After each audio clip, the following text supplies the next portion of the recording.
Hello and welcome to Ginger Prime. My name is Brian if you're new around here, but if you're a returning subscriber, welcome back, you magnificent beast, you. That's what you get for subscribing, by the way. Free, random, kind of crazy comments at the start of these videos. Today, we're going to be talking about New World and what is the best starting weapon for you as a new player. And there's a lot of weapons to choose from if we just jump into kind of our weapon mastery tree.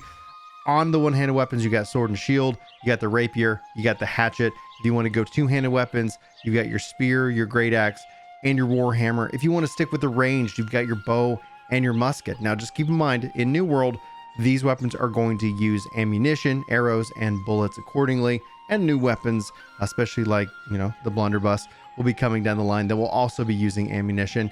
In Magic, you've got the fire staff, the life staff, and the ice gauntlet, rounding it out. You can clearly see we've got plenty of room for new weapons here in the future. So what weapon would I recommend for you? Well, outside of probably the sword and shield being a really good starter, the hatchet for good recovery, I actually want to change your thought process a little bit. And I want to have you focus in on the stats. Now, if you look here at the stats, you can see the sword, the axe, the war hammer, the hatchet, and the spear in a way indirectly benefits from strength. Dexterity is going to have spear, musket, rapier, bow. Indirectly, the hatchet and the sword will benefit from a little bit of dexterity. The math on this is that if a weapon like the great axe and the warhammer only benefit from one stat, they're going to have kind of just a 1x multiplier. Basic 1 point equals 1 point.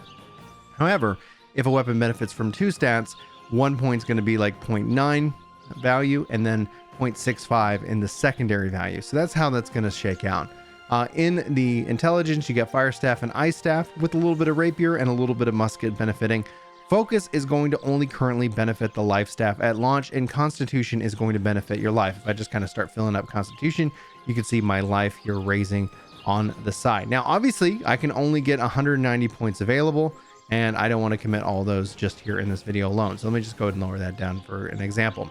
So as you can see here, I can start to commit various points. And you can see that points are also being attributed via equipment, various item buffs, and pending points. In this case is the green option for that. So equipment and your skills and your stats, like all of that. And I said skills and I really didn't mean skills. I mean, your equipment is going to have all of that. Let me just pull that up just so I can show you guys accordingly. For example, right now, the weapon or the ring that I've got equipped is going to give me 20 plus 22 intelligence. So I'm getting 42 intelligence off of this, or I can switch that out for strength. So if I wanted to really kind of play around with my stats, this is where I'm going to focus. The other thing you want to kind of keep an eye on and is your gear weight. This is going to go from lightweight to medium to heavyweight, and that's going to affect your dodge. But from like a caster healer perspective, lightweight's going to get a 20% damage increase.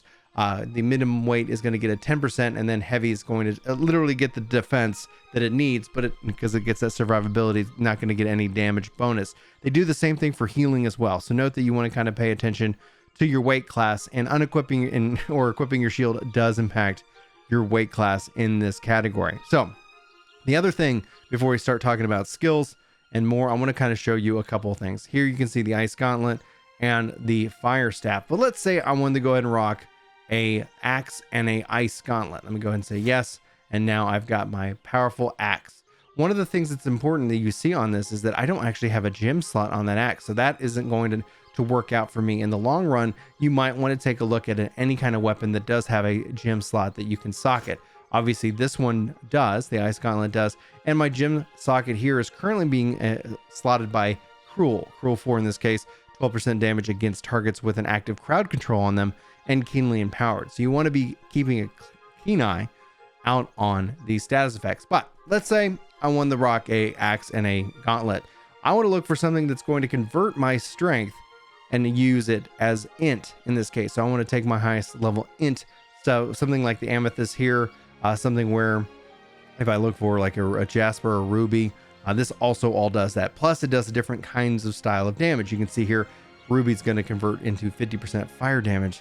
So if I go and drag that on and I go and say yes, now from a build perspective, from an axe perspective, I can build out my great axe and my ice gauntlet. So that's going to be how you can start to use the stats and the gems, which at the beginning of this game, guys, you're not going to see these kind of amazing gems themselves. It's going to take you much later into the game. So feel free, you're probably going to want to stick with something a little bit more basic. So, all right, we talked about stats. The reason I want to kind of point you into the focusing of a specific stat, like in this case, if I want to continue to focus intelligence, and yes, there is a soft cap in which you get a diminishing return. So going over 300 might not necessarily be the most min-max of you. Be paying attention to Reddit. There's probably going to be tons of math studies going to be going on in this game, and all that's going to change, of course, every time we get a patch. But you can see here, I can go ahead and slot some stats, and I can give myself some points and go ahead and commit those. I can respec at any time, and when you respec, it's going to just cost you some currency. In this case, for respecing my attributes, that's going to cost me a coin. But if I go into my mastery system, once I hit level 20, that's where I'm going to have to start spending Azoth to respec. And you can see here, Azoth is going to cost you 200, and you can only carry up to 1,000 at any one point in time. So ultimately, what I would actually point you to in any of this is to start playing around with the different skills themselves. So let me go ahead and show you here my great axe, and ultimately I can use my not switch weapons, my Q ability, my E ability, oh, and I love that so much, and my R ability for rend. So let me just go ahead and pull that up for you guys who just might be curious on my great axe. So I'm using the Reaper Reap, the charge ability, and the execute ability from this tree. When you're playing and you're leveling up a new level, you want to spend time focusing in on actually unlocking the skills. If I went ahead and respect, then I could go ahead and equip the Mauler skill trees or mix and match. But before you start worrying about any perks that you want, and you guys, if you want any kind of build guides, keep it locked to the channel. I got a couple already up for you, ready to rock and roll. Focus in on opening up your skills, because that's going to open up your play style. If I switch my weapon, you can see here my ice gauntlet. I'm going to put down a nice little pillar that's going to start attacking any kind of enemies. If I press E, I'm going to do a wave of ice that's going to continue to rain down damage. And if I do R, I've got my ground targeting. Listen here. So now I'm in this freezing pillar of death that I hope that nobody comes, because I'm a squishy mage right now at the time of this recording. So let's go ahead and dive back into some more skills, right? So we showed you a couple skills from the Great Axe. We showed you some skills from the Ice Gauntlet. I really enjoy pairing these up together, but let's go ahead and stick with some basic stuff and pull up the sword and shield. Let me find my good sword here. Or this is a good spear. I'll grab a spear, and then I'll grab, here's my sword. All right, so easily to switch out and equip. Obviously from a attribute points, I'm not being the most effective with how I've got this built. That's like where you kind of want to maybe commit to something so you get enough resources, because if you're swapping all the time, you're going to find it quite difficult. Just to highlight a couple skills, there's my Q spinning, my backward stab for lots of good damage, and my jumping leap. If I can show you guys sword and shield, you can see here I'm currently just rocking the left hand side Swordmaster. You can also pick up some shield stuff, and right now the shield is a part of the sword and shield is appearing. You cannot join the shield skills to any of the other one-handed weapons, but maybe we'll get there someday. All right, so showing off rapier here. I got Tondo for bleed. I've got flourish and finish, and I did not select flurry, but I did select, in this case, fleche, and then you can also see evade and riposte. So those are just your 6 skills, and again, you can take 3. Let me go ahead and show you those weapons after I swap to the spear. And here you can see I got my Q, got E for multi dash, and then I got my pole vaulting kick, which honestly plays out really well. All right, let's highlight a couple more of the skills. Like I said, you want to show off hatchet, and I want to show off the rapier. So hatchet, I can throw, which is great. I love the berserk ability. It gives you the ability to also move faster. So if you're traveling, you want to get around quicker, you can actually berserk pretty often, and it will heal you. So hatchet is a really great weapon, especially to pair with the sword and shield. So that's something to consider. So if we switch over to our next weapon, rapier gives me a lot of power, a lot of quickness, and especially if you go and pick up any of the evade options, you can get in and get out really quick. So it's a really fun weapon to play around with. Pairs well, obviously, with any weapon of your choice. And then let's go ahead and dive into what else we got here. Life staff, that's a good one. Okay, I get that things are on cooldown. And let's go ahead and grab. Accidentally switched out for the life. There we go. Okay. All right, life staff. can heal target. I can put down curing AoE field. Whoa, D's! And I can cure anybody in my target. You can actually press the control key to self-target as well. So just note that's a pretty basic option for the life staff. Let's go ahead and switch our weapons here. Fire staff. I love the Inferno, especially with perks. You actually get this special spot that you can stand in and do a lot more damage. We want to call down a rain of meteors. Very visually impressive. And then finally you have big old fireball that does a lot of good damage. Going back into our character pane here, just to kind of highlight these skills themselves. You can see meteor shower. I'm picking that. Fireball and flamethrower. Taking a couple skills from each of the fire mage and the pyromancer. One thing I do want to make sure I point out at this far in the video is certain trees, every tree has kind of an ultimate. That's what you're going to see down here at the bottom, Rune of Helios, or in this case, Reheat. That is going to be something you want to make sure you put enough points into a tree to unlock, so that way you can be sure to be taking an ultimate skill. Jumping into life staff, you can see here Orb of Protection, Light's Embrace, and Beacon. And then I'm taking a couple perks here, but there I make sure I get my ultimate. When you see arrows pointing into the various options, these are skill trees that unlock. So in this case, this unlock requires Light's Embrace to get this ultimate.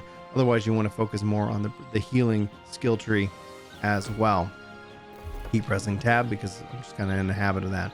Warhammer is a fun weapon. In this case, I got Clear Out, Shockwave, and Path of Destiny. Let me go and highlight that for you guys here real quick. Yes. Let me make sure there isn't any other weapon that I forgot. Let's go ahead and grab a bow. And yeah, we got some ammunition equipped. All right. So with the bow and arrow, you can see here it's got range and it does have a little fall off. I can use a couple skills. I cue that up. Get a little rain of arrows going on. And so using a skill on the archer here allows you to basically augment your arrows and how they fire. Now let's go ahead and switch over to the Warhammer.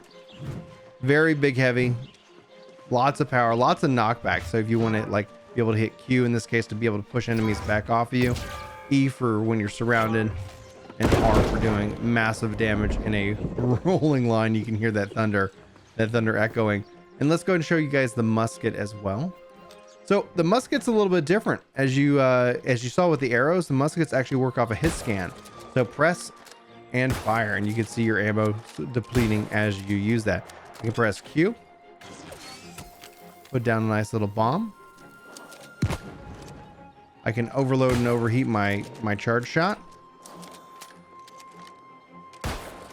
And I can also do that for the bullets, but also kind of as a fun thing to point out, one of the things that I don't want to kind of like overglance is the fact of the trapper. Trapper's traps are very handy, especially in endgame when you can draw targets to you, catch them with traps, and then team up with your party members to kind of hold them in place. So those are going to be some really good options for you to play around with while playing in New World.